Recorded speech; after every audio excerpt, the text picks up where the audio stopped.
Hello student, this is Shaheen and in this particular lecture video we are going to discuss another topic of MCO 022 quantitative analysis for managerial application। ये इग्नू का study material है और ये more than enough है आपके सारे questions को cover up करने के लिए। इसमें से अगर मैं सिलेबस के पॉइंट ऑफ व्यू से बात करूँ तो 2 चैप्टर्स को तो हमने ऑलरेडी कवर कर लिया है।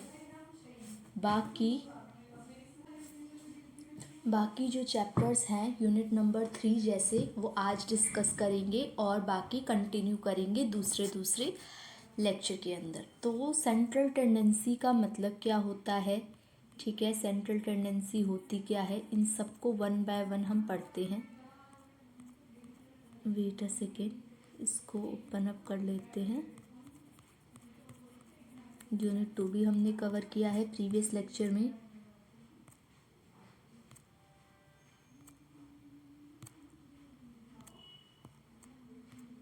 Okay, unit number 3। So measure of central tendency. Measure of central tendency का क्या मतलब होता है कि कैसे आप मीन मीडियन मोड को इवेलुएट करते हो, सेंट्रल टेंडेंसी में कितनी टर्म आती हैं, ठीक है, इसका इंट्रोडक्शन क्यों ज़रूरी है, सेंट्रल टेंडेंसी के लिए क्या अच्छे पैरामीटर हैं, arithmetic mean, median, mode, quartiles जो होते, उसके अलावा ज्योमेट्रिक मीन, अगर मैं मीन की क्लासिफिकेशन की बात करूँ, रिलेशनशिप, ये सब हम लोग पढ़ेंगे। नाउ अगर मैं इंट्रोडक्शन के पॉइंट ऑफ व्यू से बात करती हूँ तो इंट्रोडक्शन में हम लोग स्टैटिस्टिकल एनालिसिस करेंगे। सेंट्रल टेंडेंसी का मतलब क्या होता है, जब नंबर ऑफ डेटा सेट को आप एक टर्म से वैल्यू करते हो, जैसे कि अगर आपको वैल्यूज़ दे रखी है 2, 4, 6, 8, 10, ठीक है, और आपने इसका मीन निकाल लिया 6, 6, 12, 8, 20 एंड 10, 30, ठीक है, 30 और 1, 2, 3, 4, 5 हो गई आपकी टर्म। तो आपने बोला 6 इसका क्या है, मीन है। तो आप क्या रिप्रेजेंट कर रहे हो कि नंबर ऑफ डेटा सेट को आप एक वैल्यू से कंसिडर कर रहे हो, that is called central tendency. अच्छा, सेंट्रल टेंडेंसी के लिए अच्छी चीज़ें क्या क्या है, आपको क्या क्या खूबियाँ होनी चाहिए सेंट्रल टेंडेंसी में। सबसे पहली चीज़ तो ये है कि ये आसानी से समझ आना चाहिए, इजी टू अंडरस्टैंड। उसके अलावा ये आसानी से कैलकुलेटिव होना चाहिए, ये सारी ऑब्जर्वेशन के ऊपर बेस्ड होना चाहिए, जैसे कि मीन होता है, इसको यूनिक तरीके से आप डिफ़ाइन कर सको, और it should be capable of further algebraic treatment. दोबारा से आप ट्रीटमेंट इस पर कर सको अगर कोई चीज़ ऐड हो रही है, लेस हो रही है, इस तरीके से। It should not be unduly affected by extreme values. ये मतलब जो एक्सट्रेनियस वेरिएबल होते हैं, जो थर्ड वेरिएबल होते हैं, उससे इतना अफेक्टेड नहीं होना चाहिए। अगर मैं बात करूँ कुछ सेंट्रल टेंडेंसी की, तो arithmetic mean, weighted average arithmetic mean, median, quantiles, mode, geometric mean और हार्मोनिक मीन। अर्थमेटिक मीन का क्या मतलब होता है, जब sum of all observation divide by total number of observation होता है तो इसको हम अर्थमेटिक मीन बोलते हैं। Mean is equal to sigma X upon में एन। जैसे अभी मैंने किया था, सारी वैल्यूज़ को मैंने टोटल किया था, सारी वैल्यूज़ को मैंने यहाँ पे टोटल किया था, टोटल नंबर से डिवाइड कर रहा था, और कुछ नहीं है, ये होता है आपका मीन, ठीक है। अगर ये डिस्क्रीट सीरीज़ में दे रखा हो तो डिस्क्रीट सीरीज़ के अंदर क्या करोगे आप, अभी मैंने प्रीवियस लेक्चर में ही आपको discrete series, individual series, continuous series के बारे में बताया। अगर ये कंटिन्यूस सीरीज़ में है तो आप किस तरीके से इसको फॉर्मूले के बेसिस पे करोगे, तो ये होता है आपका, किस फॉर्मूले पे बेस्ड करोगे, sigma F x mid value निकाल के इसको मल्टीप्लाई कर करके, ठीक है, यहाँ पे एफ एक्स आ गया, sigma F X, then upon में एन आ गया आपका सिग्मा एफ, ठीक है।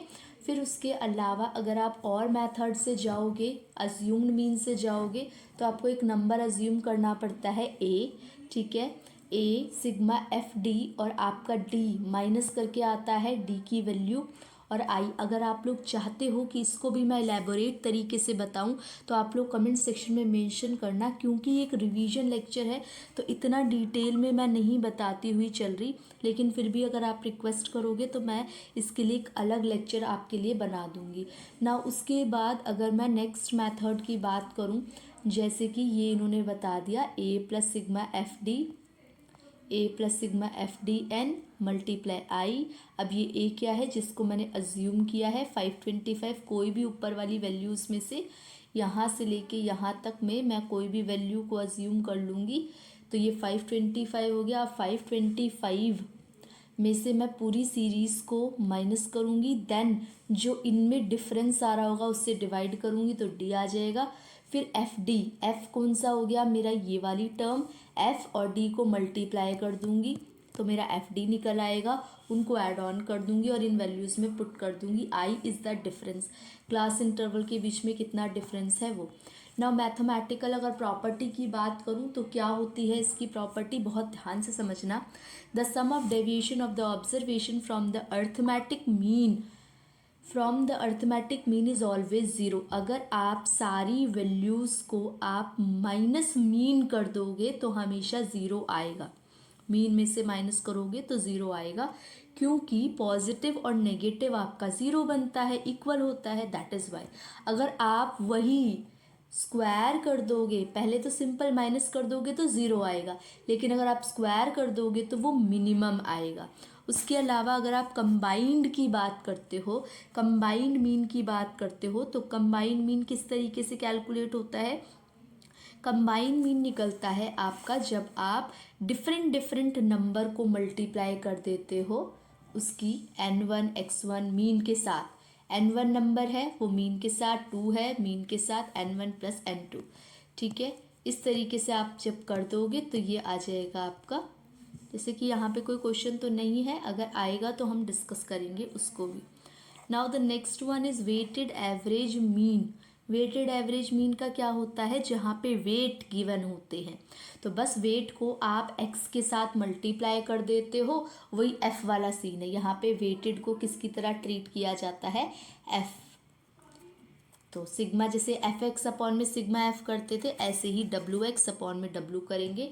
अगर आप कंबाइंड वेटेड मीन निकाल रहे हो तो आप कैसे करोगे, weight into mean 1, weight 2 into mean 2, weight 3 into mean 3, weight 1, weight 2, weight 3 इनको प्लस कर दोगे एंड देन सॉल्व करके आप फाइनल वैल्यू निकाल लोगे। उसके बाद ये हो गया क्वेश्चन।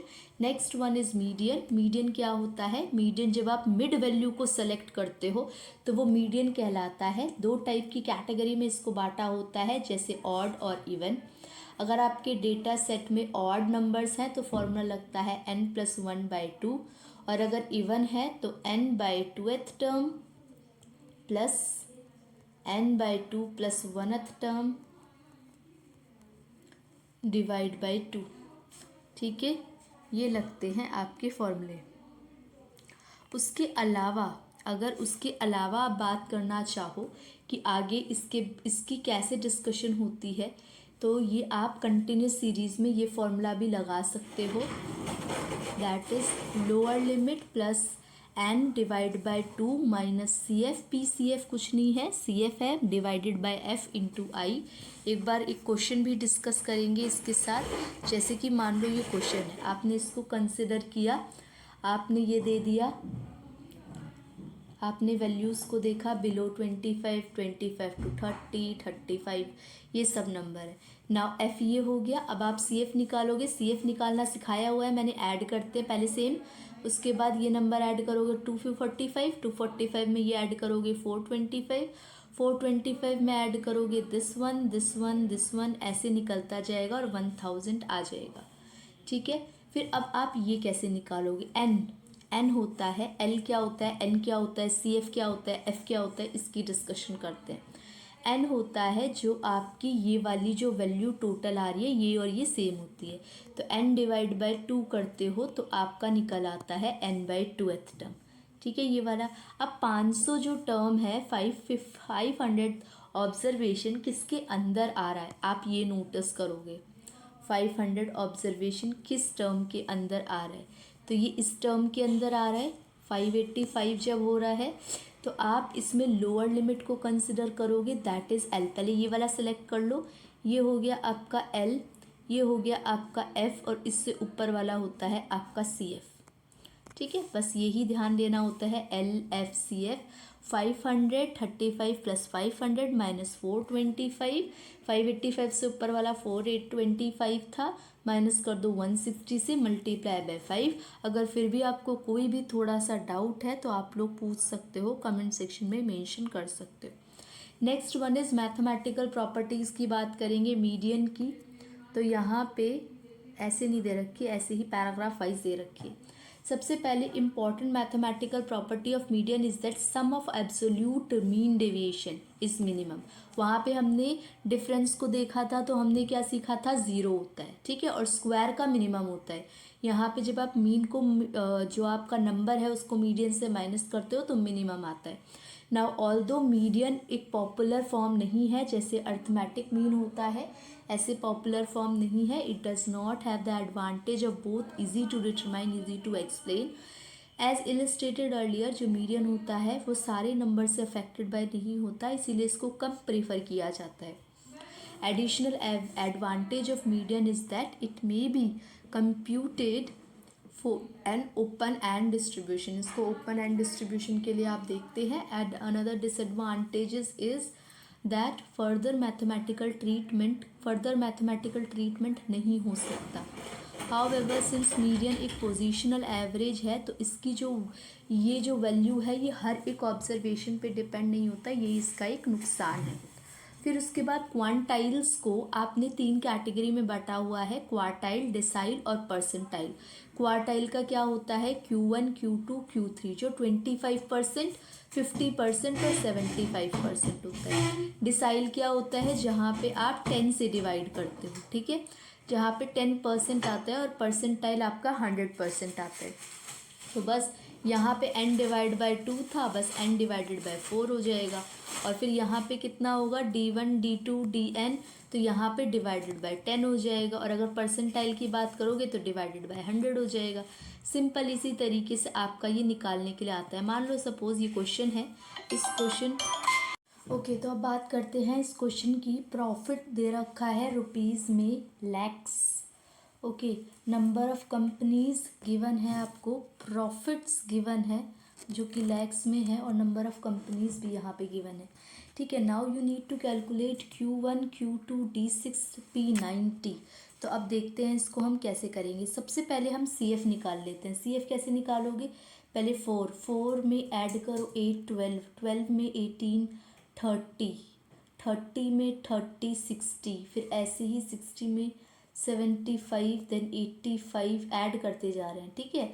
ऐड करने के बाद 8 ये हो जाएगा आपका 93 एंड 7 हो जाएगा आपका 100। तो ये सब टोटल कितना आ जाएगा, 100, जैसे कि आप लोग देख पा रहे हो।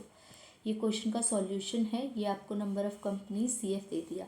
अब इन्होंने बोल रखा है कि n की वैल्यू अगर मैं सबसे पहले Q1 निकाल रही हूँ, क्योंकि Q1 Q2 बोल रखा है, तो Q1 निकाल रही हूँ तो क्या होगा, L।